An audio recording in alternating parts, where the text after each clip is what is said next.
Hello, आप सबका मेरे चैनल पे स्वागत और अभिनंदन है। आज मैं आपको कुछ जनरल चीज़ें बताने जा रही हूँ। तो न्याय प्रशासन में आप जानते हो सर्वोच्च स्थान पे क्या होता है, सुप्रीम कोर्ट होता है या उच्चतम न्यायालय हिंदी में कहते हैं होता है। तो जनरली ये मामले में 131 के आर्टिकल 131 के तहत कोई मैटर जाता है तभी वह प्रारंभिक रूप से सुनता है, वरना अपीली न्यायालय के रूप में सारी मैटर को सुनता है, सिवाय 131 आर्टिकल के जो प्रारंभिक रूप से इसको अधिकारता है।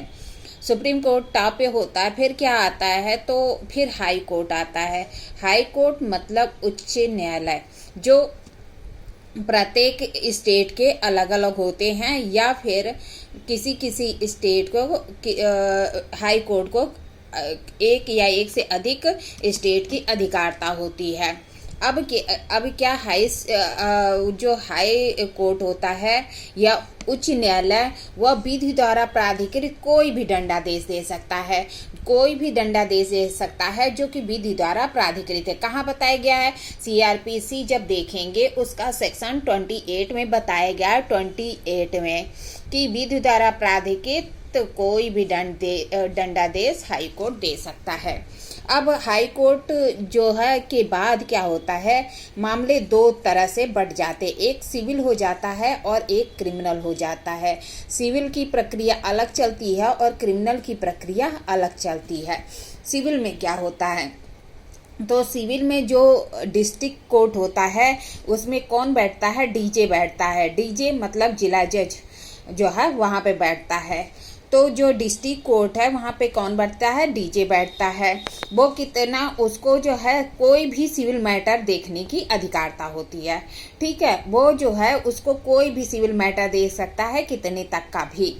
लेकिन जब वह सिविल देखता है तो जिला जज कहलाता है, और जब क्रिमिनल देखता है वही व्यक्ति तो क्या करता है? कोर्ट ऑफ सेशन या सत्र न्यायाधीश कहलाता है। मतलब क्या कि कोर्ट ऑफ सेशन या सत्र न्यायालय में बैठता है तो सत्र न्यायाधीश के रूप में कार्य करता है। व्यक्ति एक ही होता है, जो सिविल देखता है तो डीजे कहलाता है और क्रिमिनल देखता है तो कोर्ट ऑफ सेशन होता है, और उसी को क्या कहते हैं? कुल मिला के जिला और सत्र न्यायाधीश, ठीक है।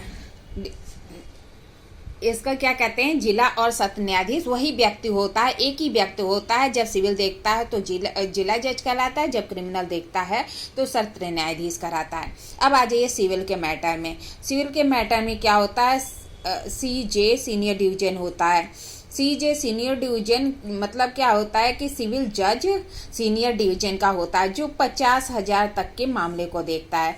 50,000 तक के मामले कौन देखता है? तो सिविल जज सीनियर डिवीजन देखता है। अब जो सिविल जज जूनियर डिवीजन होता है वह क्या है? 25,000 तक के मामले को देखता है। 25,000 तक के मामले को जो जूनियर डिवीजन होता है सिविल जज वो देखता है, 50,000 तक के सीनियर डिवीजन देखता है, और जो डीजे है वह किसी भी सिविल मैटर को देखता है। अब आपको सिविल मैटर क्लियर हो गया। अब आइए क्रिमिनल मैटर में। क्रिमिनल मैटर में क्या होता है कि बताया कि जब वो सिविल देखता है तो जिला जज होता है, और जब क्या करता है? क्रिमिनल देखता है तो कोर्ट ऑफ सेशन के तहत वह सत्र न्यायाधीश कहलाता है। तो सत्र न्यायाधीश जो है होता है, और उसी का क्या होता है? एडिशनल या फिर कह सकते हैं अपर होता है। एक सत्र न्यायाधीश होता है, एक अपर होता है और एक सहायक होता है। इसमें क्या 3 कैटेगरी होती है सत्र न्यायालय में। एक क्या है? सत्र न्यायाधीश, दूसरा अपर सत्र न्यायाधीश, और तीसरा सहायक सेशन न्यायाधीश या सत्र न्यायाधीश होता है। अब क्या है कि ये दोनों होते हैं सत्र न्यायाधीश और अपर सेशन न्यायाधीश, ये विधि द्वारा प्राधिकृत कोई भी दंडादेश दे सकते हैं। मतलब क्या, जो सत्र न्यायाधीश है या अपर सेशन न्यायाधीश, इसके सेम पावर होती है। कार्य की अधिकता के कारण जो सेशन न्यायाधीश है उसकी पावर अपर को भी दे दी जाती है, क्योंकि काम की अधिकता के कारण कुछ अपर बना दिए जाते हैं और वही काम दोनों सेम होता है। कभी कभी अपर को सेशन न्यायाधीश बनाया जा सकता है या सेशन न्यायाधीश को अपर सेशन न्यायाधीश बनाया जा सकता है। क्या है कि दोनों की सेम पावर होती है, तो विधि द्वारा अधिकृत कोई भी दंडादेश सकता है, किंतु जब मृत्यु दंड देता है तो उसकी पुष्टि जो है हाई कोर्ट से करना आवश्यक है। जब मृत्यु दंड देता है सेशन कोर्ट या जो है अपर सेशन कोर्ट, तो उसकी पुष्टि किसके द्वारा होना जरूरी है? तो हाई कोर्ट द्वारा उसकी पुष्टि जरूरी है। कहाँ पे प्रावधान है? तो 366 में यह प्रावधान किया गया है कि जब जो है सत्र न्यायाधीश क्या करेगा, मृत्यु दंडादेश देगा तो उसकी पुष्टि जो है हाई कोर्ट द्वारा की जाएगी 366 में। ये प्रक्रिया कहाँ दी गई है? सीआरपीसी की जो धारा 28 है 28, इसमें यह बताया गया है। अब एक होता है सहायक सेशन न्यायाधीश। सहायक मतलब जो है असिस्टेंट सेशन जज होता है। ये कितना दंड दे सकता है? तो 10 वर्ष तक का कारावास दे सकता है, लेकिन जुर्माना जो है असीमित दे सकता है, अनलिमिटेड दे सकता, कुछ भी दे सकता है।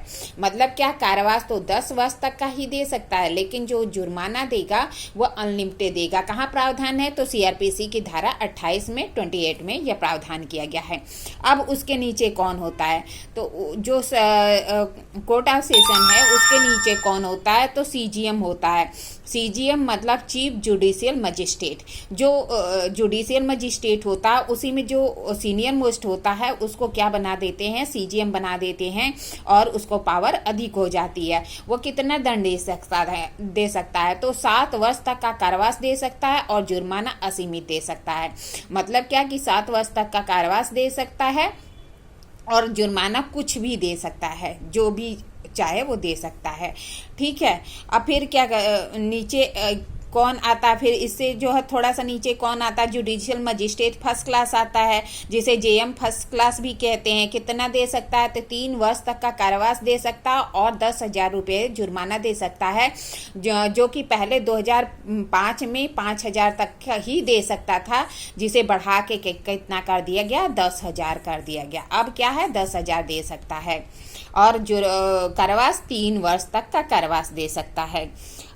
अब जो है क्या कहते हैं कि फिर उससे नीचे कौन आता है? जुडिशियल मजिस्ट्रेट सेकेंड क्लास आता है, जिसे जेएम सेकेंड क्लास भी कहते हैं। ये 1 वर्ष तक का कारावास और 5,000 रुपये जुर्माना या दोनों दे सकता है। जो सेकेंड क्लास है वह 1 वर्ष का कारावास और 5,000 रुपये जुर्माना या दोनों दे सकता है। 2005 के पहले ये 1,000 तक ही दे सकता था, 5 में चेंज करके जो है संशोधन करके क्या कर दिया गया? 5,000 कर दिया गया। ठीक है। अब ये सब प्रावधान सीजीएम कितना दे सकता है, जुडिशियल मजिस्ट्रेट फर्स्ट क्लास कितना दे सकता है और सेकेंड क्लास कितना दे सकता है, ये सब कहाँ है? तो सीआरपीसी की जो धारा 29 है 29, इसमें यह प्रावधान किया गया है कि वह कितना दे सकता है। ठीक है। यह मैं आपको बताने का